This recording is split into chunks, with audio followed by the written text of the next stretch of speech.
T20 ವಿಶ್ವಕಪ್ಗೆ ದಿನಗಣನೆ ಆರಂಭವಾಗಿದೆ.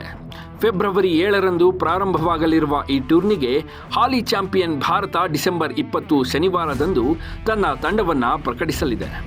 ಮುಂಬೈನಲ್ಲಿರುವ ಬಿಸಿಸಿಐನ head ಕ್ವಾರ್ಟರ್ಸ್ನಲ್ಲಿ ಆಯ್ಕೆ ಸಮಿತಿಯ ಮೀಟಿಂಗ್ ನಡೆಯಲಿದ್ದು, ಬಳಿಕ ತಂಡವನ್ನು ಪ್ರಕಟಿಸಲಿದೆ. ಜೊತೆಗೆ ಜನವರಿಯಲ್ಲಿ ನ್ಯೂಜಿಲೆಂಡ್ ವಿರುದ್ಧ ನಡೆಯಲಿರುವ 5 ಪಂದ್ಯಗಳ ಟಿ20 ಸರಣಿಗೂ ಭಾರತ ಇದೇ ತಂಡವನ್ನು ಪ್ರಕಟಿಸಲಿದೆ. ಆದರೆ ತಂಡವನ್ನು ಆಯ್ಕೆ ಮಾಡುವುದು ಸೆಲೆಕ್ಷನ್ ಕಮಿಟಿಗೆ ದೊಡ್ಡ ಸವಾಲಾಗಿದೆ.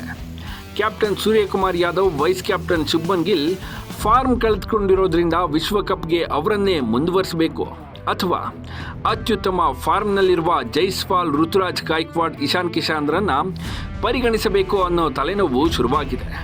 ಅಲ್ಲದೆ ವಿಶ್ವಕಪ್ ಬಳಿಕ ಸೂರ್ಯಕುಮಾರ್ ಯಾದವ್ನ ನಾಯಕತ್ವದಿಂದ ಕೆಳಗಿಳಿಸಲಾಗುತ್ತೆ ಅಂತಲೂ ಹೇಳಲಾಗ್ತಿದೆ. ಮತ್ತೊಂದು ಕಡೆ ವಿಕೆಟ್ ಕೀಪರ್ ಬ್ಯಾಟ್ಸ್ಮನ್ ರೋಲ್ಗೆ ಸಂಜು ಸ್ಯಾಮ್ಸನ್ ಹಾಗೂ ಜಿತೇಶ್ ಶರ್ಮಾ ನಡುವೆ ತೀವ್ರ ಪೈಪೋಟಿ ಏರ್ಪಟ್ಟಿದೆ. ಹಾಗೂ ಉಪನಾಯಕತ್ವವನ್ನು ಗಿಲ್ ಬದಲು ಹಾರ್ದಿಕ್ ಪಾಂಡ್ಯಗೆ ವಹಿಸುವ ಸಾಧ್ಯತೆ ಇದೆ. ಅಲ್ಲದೆ ಶ್ರೇಯಸ್ ಅಯ್ಯರ್ ಕೂಡ ಇಂಜುರಿಯಿಂದ ಚೇತರಿಸಿಕೊಳ್ತಿದ್ದು, ಅವರ ಕಡೆಗೂ ಆಯ್ಕೆ ಸಮಿತಿ ಗಮನ ಇಟ್ಟಿದೆ. ಸದ್ಯ ಭಾರತ ಸೌತ್ ಆಫ್ರಿಕಾ ವಿರುದ್ಧ 5ನೇ ಟಿ20 ಪಂದ್ಯದಲ್ಲಿ ಸೆಣಸಾಡಲಿದೆ. ಭಾರತದ ಆಟಗಾರರ ಪಾಲಿಗೆ ಈ ಸರಣಿ ಬಹು ಮುಖ್ಯವಾಗಿದೆ.